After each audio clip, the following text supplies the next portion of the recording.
어쩜 이렇게 시간이 안 가는지 정말 버스 안에서 고인 이불 속에서 고인 고인은 언제나 너에게 고인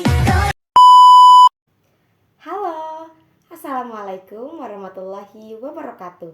Perkenalkan, saya Syifa Destriarani, mahasiswi jurusan Tasawuf dan Psikoterapi, Fakultas Usuluddin UIN Sunan Gunung Jati Bandung. Kali ini saya akan memaparkan materi mengenai sistem gerak pada manusia. Selamat menonton. Salah satu ciri makhluk hidup adalah bergerak. Kemampuan manusia dalam bergerak dapat terjadi karena kerjasama tulang dan otot. Otot menempel dan menghubungkan tulang yang satu dengan kulit. Otot memiliki kemampuan mengerut atau berkontraksi yang menimbulkan gerakan. Karena itu, otot disebut sebagai alat gerak aktif.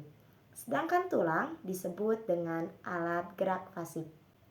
Sistem gerak pada manusia dibagi menjadi 3, yaitu tulang, sendi, dan otot.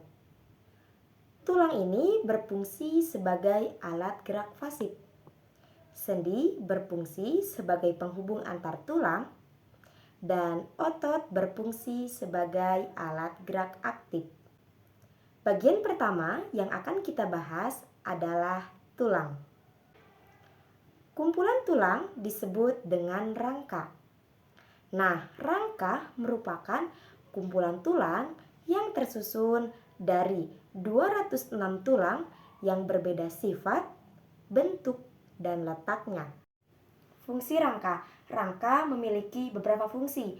Yang pertama sebagai penegak yang memberikan bentuk, menahan, dan menegakkan tubuh. Kemudian sebagai pelindung, yakni yang melindungi organ-organ tubuh yang penting. Kemudian sebagai alat gerak, yakni alat gerak pasif. Kemudian sebagai pelekat, yakni tempat melekatnya otot rangka. Kemudian sebagai pembentuk, yakni tempat pembentukan sel-sel darah. Dan yang terakhir sebagai penyimpan, yakni tempat menyimpan mineral, yakni kalsium, fosfat, dan magnesium. Sistem gerak merupakan kesatuan di tubuh manusia yang membuat manusia biasanya bergerak seperti yang dikehendaki. Nah, ketika kita ingin berjalan, berlari, melompat, itu tuh adanya karena sistem gerak. Nah, tulang ini mempunyai fungsi utama sebagai alat gerak pasif. Nah, kenapa sih dari tadi disebutkan bahwasannya tulang itu sebagai alat gerak pasif? Nah, maksudnya ini adalah tulang itu hanya dapat bekerja atau bergerak apabila ada bantuan dari otot. Untuk mengenal tulang, kita pahami dulu 2 jenis tulang, yakni ada tulang rawan dan juga tulang keras. Yang pertama adalah tulang rawan atau biasa disebut dengan kartilago. Nah, tulang itu merupakan yang disusun oleh sel-sel tulang rawan. Nah, tulang rawan ini mengandung lebih banyak kolagen dan sedikit kalsium, sehingga tulang rawan ini sifatnya lunak. Nah, contohnya dari tulang rawan itu apa? Adalah tulang hidung, tulang telinga, ujung tulang rusuk, dan ruas-ruas tulang belakang.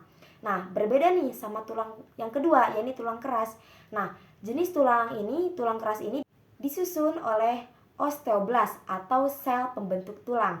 Nah, tulang keras ini mengandung lebih banyak kalsium dan sedikit kolagen. Nah, tulang keras contohnya apa sih?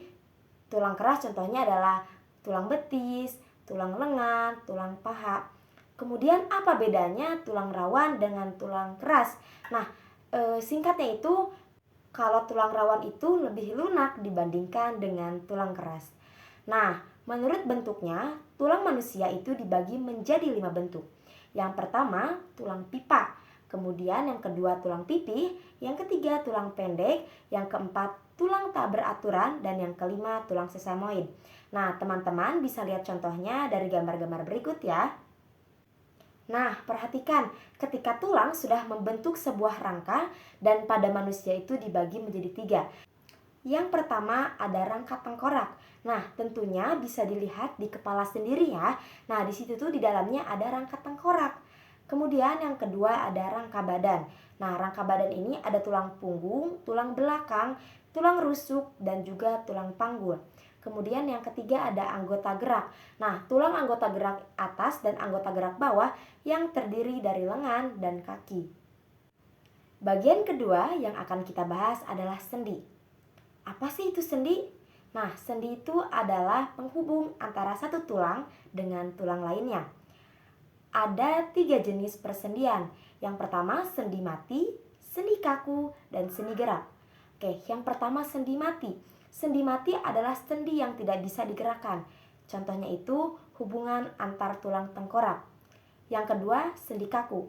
Sesuai dengan namanya ya, dia bisa bergerak tapi kaku, jadi hanya sedikit bisa digerakkannya.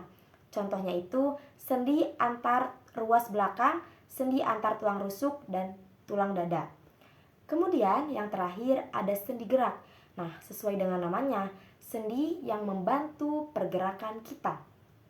Sistem rangka manusia terdiri dari banyak tulang yang terhubung satu sama lain oleh persendian, sehingga memungkinkan terjadinya pergerakan. Nah, sendi ini bisa didefinisikan sebagai tempat bertemunya dua tulang atau lebih yang mendukung sistem gerak manusia. Nah, sendi terbagi menjadi 5. Apa sajakah itu? Berdasarkan arah atau jenis gerakan, sendi terbagi menjadi 5 macam ya. Yang pertama ada sendi peluru. Nah, maksudnya dapat bergerak ke segala arah. Contohnya itu pada gelang bahu dan gelang panggul. Kemudian yang kedua ada sendi engsel, seperti engsel pintu. Gerakannya hanya satu arah. Contohnya sendi lutut, sendi siku. Kemudian yang ketiga ada sendi putar. Gerakannya berputar pada ruas tulang leher pertama dengan ruas tulang leher kedua. Kemudian yang selanjutnya ada sendi pelana, bergerak dua arah, yakni samping kiri atau atas bawah, yaitu samping kanan kiri atau atas bawah ya. Contohnya pada ibu jari tangan. Kemudian ada sendi geser, gerakannya hanya bergeser saja. Bagian ketiga yang akan kita bahas adalah otot. Otot adalah alat gerak aktif yang menempel pada tulang. Otot inilah yang menggerakkan tulang sehingga tubuh manusia bisa melakukan suatu gerakan. Ketika ada tulang dan otot, sehingga ada anggota gerak pada manusia. Susunan otot ini menempel dan menghubungkan tulang yang satu dengan kulit. 25-40% massa tubuh adalah jaringan otot. Otot terbagi menjadi 3. Yang pertama ada otot polos. Nah, bisa dilihat ya di gambar, otot ini bekerja di luar kesadaran manusia atau tidak diperintahkan oleh otak. Otot berinti satu ini terdapat dalam saluran pencernaan, pembuluh darah, hingga dinding rahim. Intinya ada di organ dalam ya, kecuali jantung. Oke, yang kedua ada otot lurik. Otot ini berinti banyak dan menutupi rangka sehingga sering disebut sebagai otot rangka. Otot lurik bekerja atas kesadaran atau diperintah oleh otak. Otot lurik ini yang menggerakkan tulang. Yang ketiga ada otot jantung. Sesuai dengan namanya, otot ini berada di organ jantung. Otot ini bekerja di luar kesadaran dan tidak menurut perintah otak. Cara kerja otot dibagi menjadi 2. Yang pertama kontraksi. Nah, saat otot menegang atau memendek disebut dengan kontraksi. Ketika otot berkontraksi, tulang akan bergerak. Dan yang kedua ada relaksasi. Saat otot mengendur atau memanjang disebut dengan relaksasi. Nah, ketika otot berelaksasi, tulang akan kembali. Demikian pemaparan materi yang bisa saya sampaikan. Terima kasih telah menonton. Jangan lupa like, comment, and subscribe. See you in next video. Wassalamualaikum warahmatullahi wabarakatuh.